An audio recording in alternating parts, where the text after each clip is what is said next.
오늘도 이렇게 예배당에 나오신 여러분 모두를 축복하고 환영합니다. 앞서 광고 시간에 잠깐 말씀드렸듯이 지난주일 우리 부활주일 은혜 가운데 예배 잘 드려서 너무너무 감사합니다. 우리 주변에 그 로마린다 시리에 로마린다 안식교회가 있죠.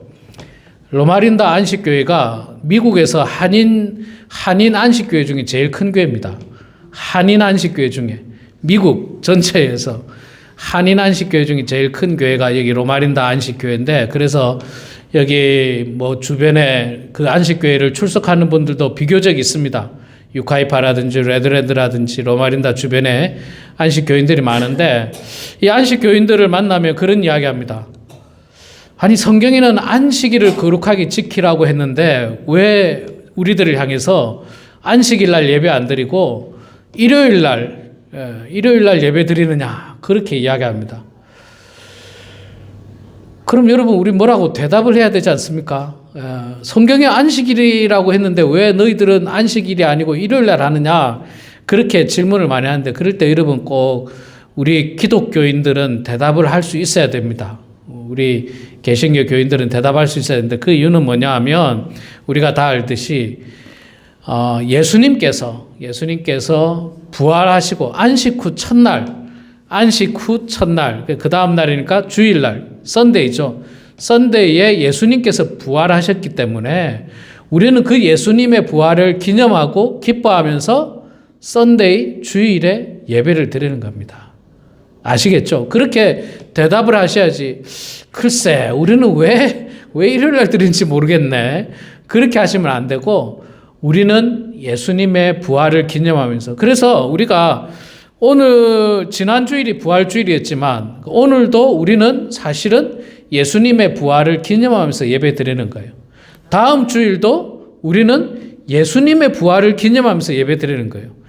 1년 내내 우리가 썬데이, 주일날 예배 드리는 이유는 예수님의 부활을 기념하고 축복하면서 예배 드리는 겁니다. 그래서 우리가 썬데이에, 주일에 예배 드린다는 사실을 여러분 꼭 기억하시기 바랍니다. 자, 지난 주일날 이 은혜 가운데 부활주일 예배를 잘 드렸습니다. 참으로 감사하고요.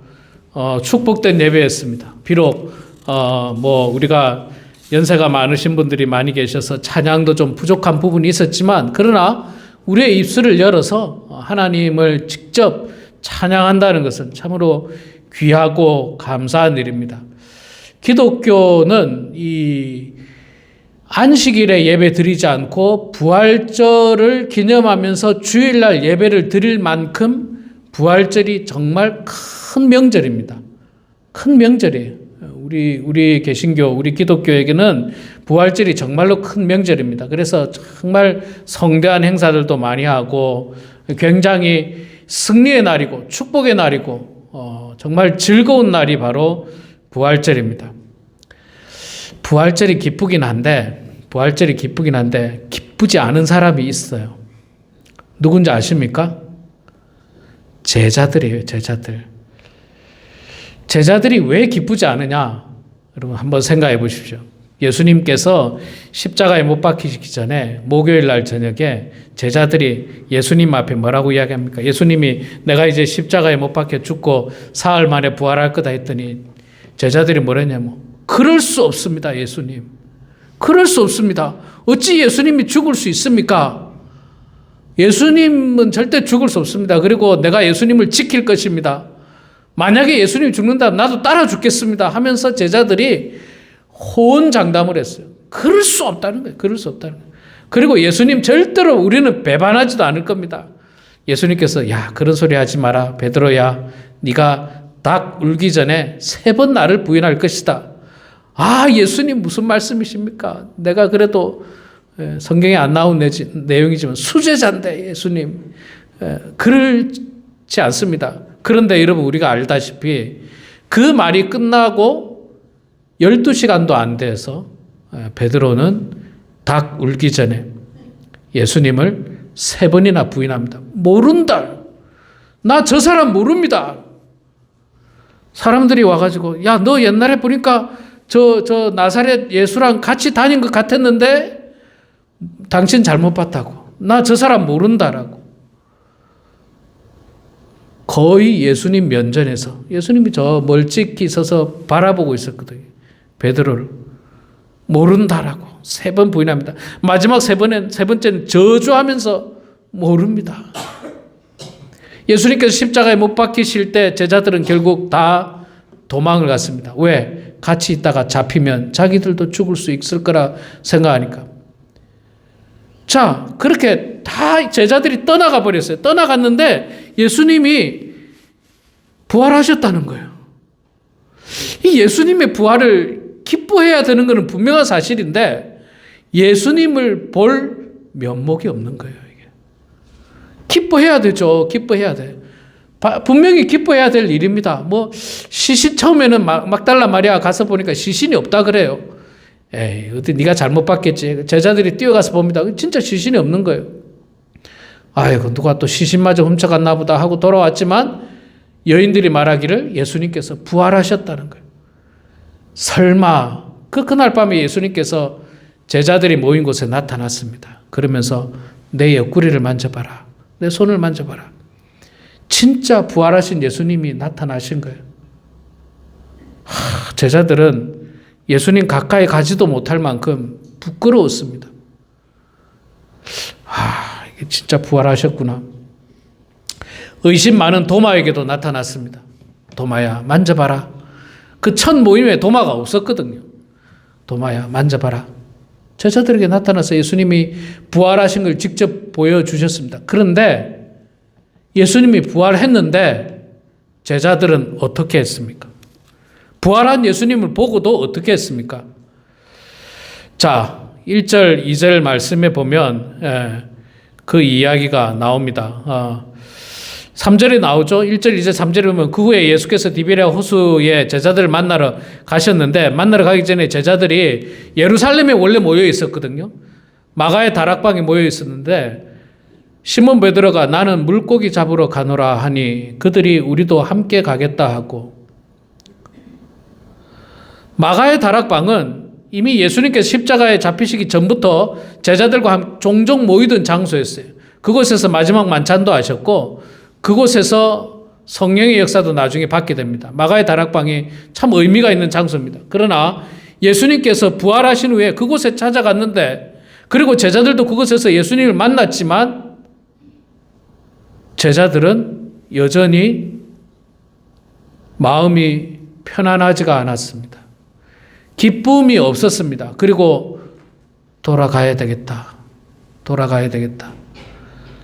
나는 원래 직업이 어부니까 물고기 잡으러 가야 되겠다라고, 그래도 제일 리더격이었던 베드로가 말하니까 덩달아서 그럼 나도 가겠습니다. 나도 가겠습니다. 물고기 잡으러 갈릴리로. 꽤 먼 거리입니다. 그러니까 뭐 차로는 금방 가지만 걸어서 가기는 꽤 먼 거리지만 떠나버렸습니다. 누가 떠났느냐? 성경에 구체적으로 이름까지도 이야기하고 있습니다. 시몬 베드로와 디드모라 하는 도마와 갈릴리 가나 사람 나다나엘. 나다나엘은 학자들이 대부분 뭐라고 이야기하냐면 예수님의 12제자 가운데 바돌로메라고 이야기합니다. 바돌로메와 세베대의 두 아들. 세베대의 두 아들이 누구죠? 야고보와 요한. 또 다른 제자들 가운데 어부들이 많았지 않습니까? 어부들이 많았는데 이들이 돌아가기를 결심합니다. 가서 생업을 해야 되겠다. 옛날로 돌아가기를 결심한 거예요. 옛날에 예수님께서 어부하던 이들을 불러서 이제부터 너희들이 사람 낚는 어부가 되게 할 것이다 라고 했는데 예수님께서 십자가에 죽으셨습니다. 그 부활 승리하셨음에도 불구하고 그들 마음속에는 여전히 불편함이 있었던 겁니다.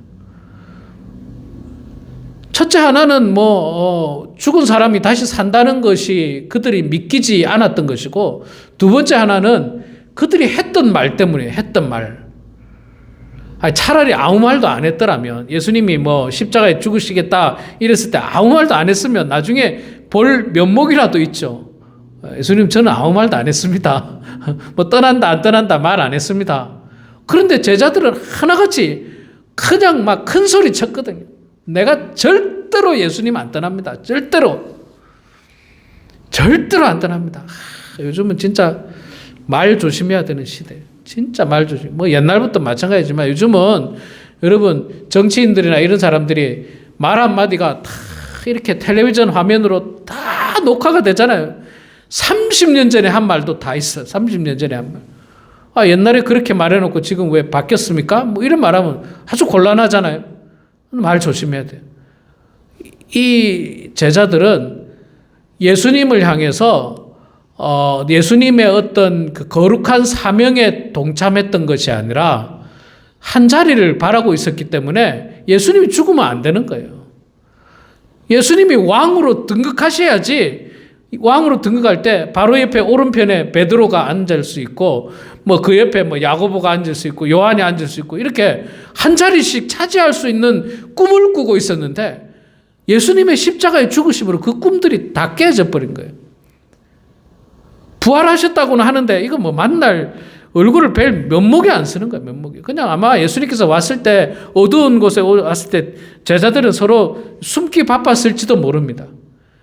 그런 제자들, 그래서 결국에는 고향으로 떠나버린 제자들에게 예수님께서 직접 찾아가셨습니다. 예루살렘에서부터 디베랴 호수, 디베랴 호수는 갈릴리 호수를 말합니다. 갈릴리 호수. 갈릴리 호수에 제자들을 만나러 갔더니 제자들은 뭐 하고 있습니까? 물고기를 잡고 있습니다. 물고기. 예. 그들이 바닷가에서 물고기를 잡고 있는데 안타깝게도 그날 한 마리도 잡지 못했어요. 한 마리도 잡지 못하고 먼 발치서 이 밤이니까 밤새 한 마리도 못 잡았으니까 밤이니까 먼 발치서 어떤 사람이 이렇게 이야기하시는 것 같은데 제자 중에 한 사람은 알아봤어요. 예수님을. 그 누구냐면 그 요한입니다. 7절에 보면 예수께서 사랑하시는 그 제자가 베드로에게 이르되, 그러니까 예수께서 사랑하는 그 제자는 요한이에요. 요한이 요한복음을 쓸 때 자기 이름을 쓰지 않고 예수께서 사랑하시는 그 제자가 베드로에게 이르되 주님이시라. 요한이 바로 알아본 거예요. 젊은 사람이라서 그런지 눈이 밝았나 봐요. 멀리 있는 것 제대로 바라보고 예수님이라고 이야기합니다. 예수님이 먼 발치에서 이 제자들을 바라보시는 거예요. 그런데 제자들은 밤새 고기 한 마리도 못 잡았어요. 야, 이 어부가 고기를 한 마리도 못 잡았다는 거 얼마나 불편한 일입니까? 이것도 실패고 좌절이고 절망입니다. 고기를 잡아야지 먹고 살 수 있고 식구를 먹이고 뭐 생활을 할 수가 있는데 또 이 사람들은 뭐 사실은 예수님의 제자가 되기 이전까지 계속 어부였으니까 고기 잡는데 전문가지 않습니까? 전문가예요. 제가 그 어떤 다큐멘터리를 보니까요, 그 고기 잡는 배를 운영하는 선장님들은 제일 중요한 게 뭔가 했더니 기록이래, 기록. 어느 물때에 어느 곳에서 어느 날 얼만큼 잡았다는 기록을 몇십 년간 기록해 놓으면서 그게 거의 통계가 맞는답니다. 그러니까 어떤 날, 어떤 물때에, 어떤 지역에서 고기가 잡힌다는 거. 그걸 기록해 놔야만이 다음번에 가서도, 오늘은 어느 때, 물때가 어떻고, 그러니까 어디 가서 잡아야 된다는 걸 아는 거예요. 그래서 고기를 이 선장들이 잡게 되는데, 이 베드로를 비롯해서 어부들은 아마 그런 것들을 기록을 안 해놔도 머릿속에 다 있을 거예요. 뭐 보름날에는 어디 가서 잡아야 되고 금음날에는 어디 가서 잡아야 되고 뭐 그런 것들을 알고 있었을 것입니다. 이 고기 잡는 이 잡은 베드로만 한 게 아니라 베드로 아버지도 했을 거고 그 할아버지도 어부를 했을 겁니다. 조상 대대로 갈릴리 호숫가 근처에 살면서 계속 낚시를 하면서 어부 생활을 하면서 그들은 고기를 잡았습니다. 그런데 그날따라 한 마리도 못 잡았어요. 또 실패. 예수님을 따라가면 예수님 옆에서 한 자리 할 거라고 소망을 가지고 3년 동안 예수님을 따라다녔는데 예수님께서 십자가에 죽으시니까 그들 마음속에 실패구나, 절망이구나, 좌절이구나, 내가 잘못된 길을 갔구나, 내가 예수님을 만나지 말았어야 되는데 어쩌면 이런 마음이 있었을 거예요. 예수님이 부활하셨다는데도 불구하고 여전히 마음속에는 불편한 가운데 그들은 고향으로 돌아가서 옛날 직업으로 돌아갔습니다. 그런데 그날따라 고기가 한 마리도 잡히지 않았어요. 역시 또 실패해요. 좌절이에요. 절망이에요. 자, 신앙적으로도 실패하고 절망이고 좌절이고 또 생업적으로도 개인적으로도 고기를 잡았으나 못 잡았기 때문에 실패하고 좌절이고 절망이에요. 얼마나 낙심이 많이 될까요, 이 사람들. 되는 일이 없어. 되는 일이 없어. 되는 일이 없어. 뭐 지금 우리로 말하면 그죠. 교회 갔는데도 뭐 내 마음대로 되지도 않고 은혜롭지도 않고 은혜를 받지도 못하고 실망하는 거예요. 좌절하는 거예요. 세상에 나가는데도 마찬가지예요. 세상에 나가도 사람들이 나를 좋아해 주지도 않고 비즈니스도 잘 안 되고 장사도 안 되고 다 안 되는 거예요. 다 절망인 거예요. 참 그렇게 큰 낙심하고 있을 때 누가 찾아가셨다고요? 예수님께서 찾아가셨다는 거예요. 오라고 한 게 아니라 찾아가셨어요. 특히 낙심된 우리들에게 예수님께서는 찾아가셨습니다. 혹시 여러분들 낙심되고 실망 가운데 있는 분 안 계십니까? 아유, 목사님, 나이 들어보세요. 희망이라는 게 없습니다. 전부 절망이고, 좌절이고, 낙심이고, 외롭고, 그런 여러분들에게 아마 예수님은 오늘도 찾아가실 거예요. 찾아가실 거예요. 갈릴리까지 갔어도 그 먼 거리까지도 예수님께서 찾아가시는 거예요. 사실은 예수님께서 제자들을 처음 부를 때도 있잖아요. 예수님이 찾아가셨어요. 가다가 나를 따르라. 내가 사람을 낚는 어부가 되게 하리라. 이렇게 예수님께서 찾아가셨지 오라고 해서 만난 게 없어요.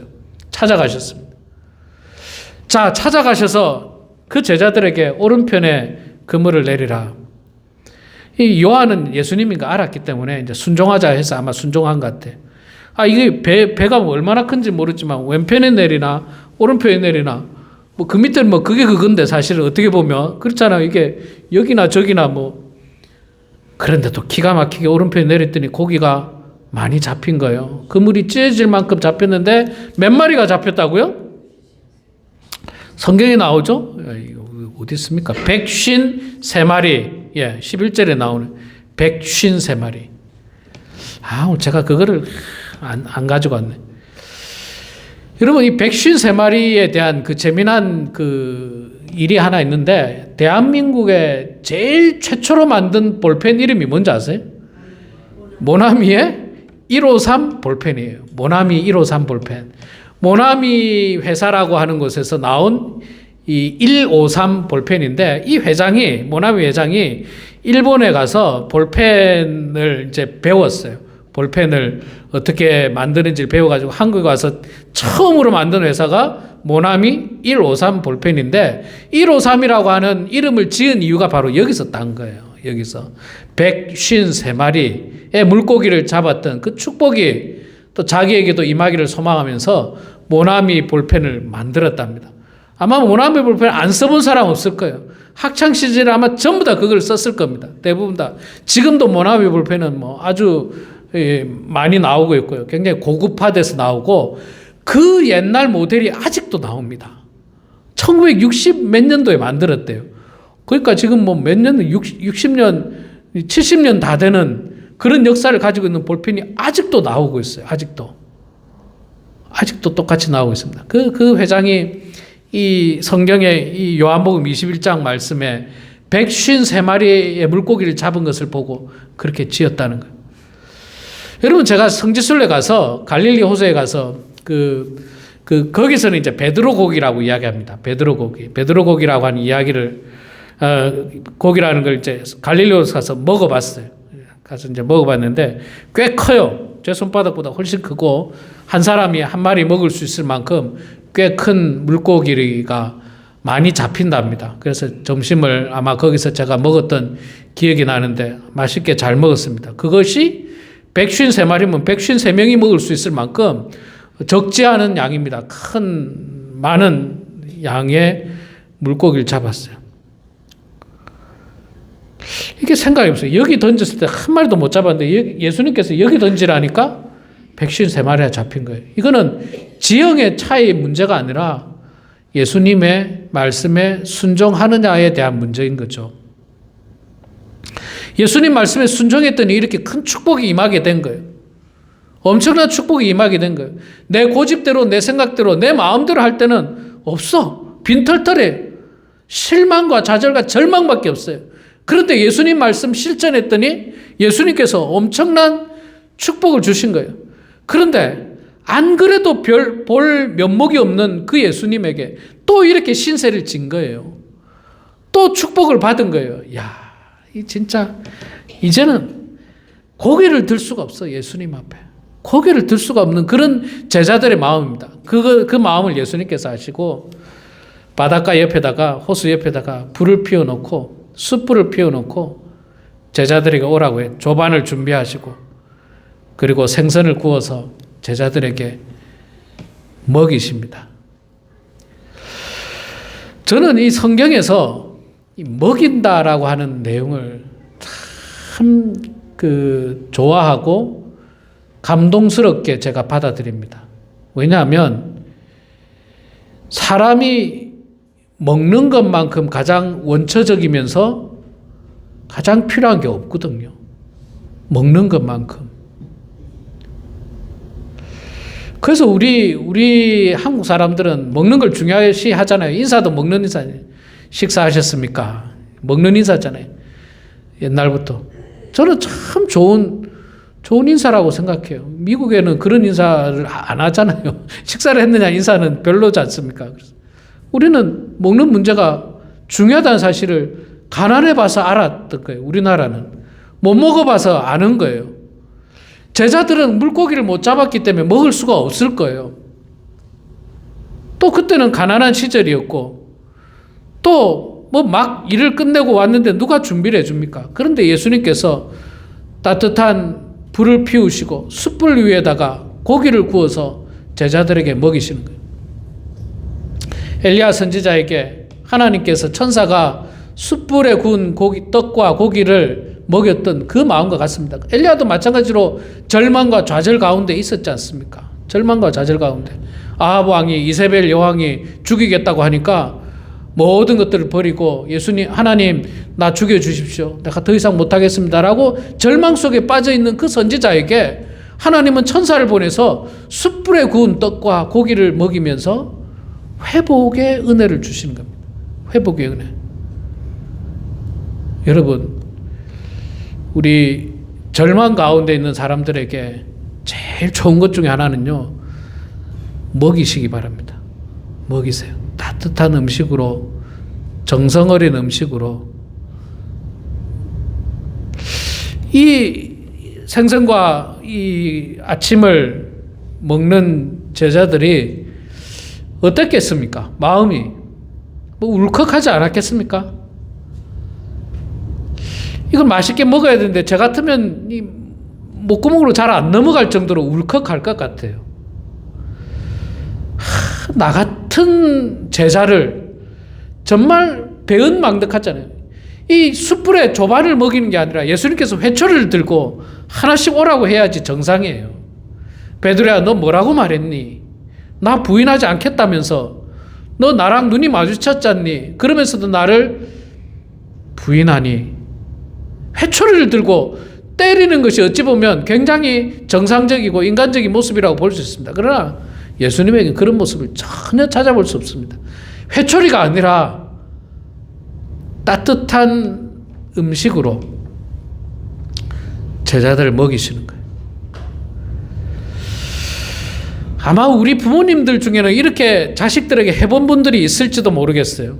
자식이 부모에게 큰 잘못을 했을 때 부모님이 매를 들고 때려야 됨에도 불구하고 매를 들고 때리지 않고 늦은 밤 데니스에 가서 아이를 먹이면서 그를 위로하고 격려하고, 그게 바로 예수님의 사랑이었던 겁니다. 그게 예수님의 사랑이에요. 분명히 지금 제자들은 매를 맞아야 마땅해요. 매는 아니더라도 적어도 책망을 들어야 마땅한 거예요. 책망. 야단 맞아야 마땅합니다. 그런데 누가 보더라도 마땅하지만 예수님은 그거 다 집어치우시고 사랑을 베풀어 주셨어요. 사랑을 베풀어 주셨어요. 그게 기독교인의 모습입니다. 예수님의 모습이고 우리가 본받아야 하는 모습인 겁니다. 예수님께서 제자들에게 따뜻한 음식을 먹이시고 우리가 이제 본문이 너무 길어서 안 읽었지만 그 다음에 뭐 하십니까? 베드로에게 베드로야 네가 나를 사랑하느냐? 네가 나를 사랑하느냐? 베드로가 대답을 할 수가 없어요. 주님이 아십니다. 뭐라 말을 못해. 그러니까 한다는 말이 주님이 아십니다. 내 마음 알잖아요. 그리고 마지막 세 번째 예수님께서 내 양을 치라. 사명을 주신 거예요. 다시 한 번 더 제자들을 제자로 삼아주시고 그들에게 사명을 주신 겁니다. 가서 내 양을 치라. 복음을 전하라. 내가 너희들에게 전해주었던 그 말씀을 이제 많은 사람들에게 전해라. 제자들은 하나도 자격이 없습니다. 아무런 자격이 없어요. 부끄러운 제자들이에요. 면목 없는 제자들이에요. 그러나 예수님은 그들을 위로하시고 마음으로 다 용서하셨어요. 다 용서하셨습니다. 우리 사랑하는 성도 여러분, 오늘 부활 이후에 우리에게 찾아오신 주님, 어쩌면 우리도 예수님을 열심히 믿겠다고 결심했는지도 몰라요. 어떤 계기를 통해서 나도 예수님 열심히 믿겠습니다. 예수님 배신하지 않겠습니다. 내가 예를 들어서 교통사고라든지 병이라든지 죽을 고비를 넘길 때 큰 사고를 통해서 죽을 고비를 경험하면서 내가 살아났을 때 예수님 이제 남은 여생 정말 주님을 위해서 살겠습니다라고 고백하고 헌신했는데 그 말이 끝나기가 무섭게 하루도 안 돼서 배신했던 우리들은 없습니까? 남들은 부활절이라고 기뻐하지만 나는 여전히 예수님의 부활을 믿을 수가 없고, 남들은 주님의 은혜로 서로 섬기고 베풀고 나누고 있는데 나는 받은 은혜가 없으니까 베풀 것도 없고 나눌 것도 없고 여전히 외로운 삶을 살아가고 있는 인생은 아닙니까? 그런 우리들에게 예수님께서 찾아오신 거예요.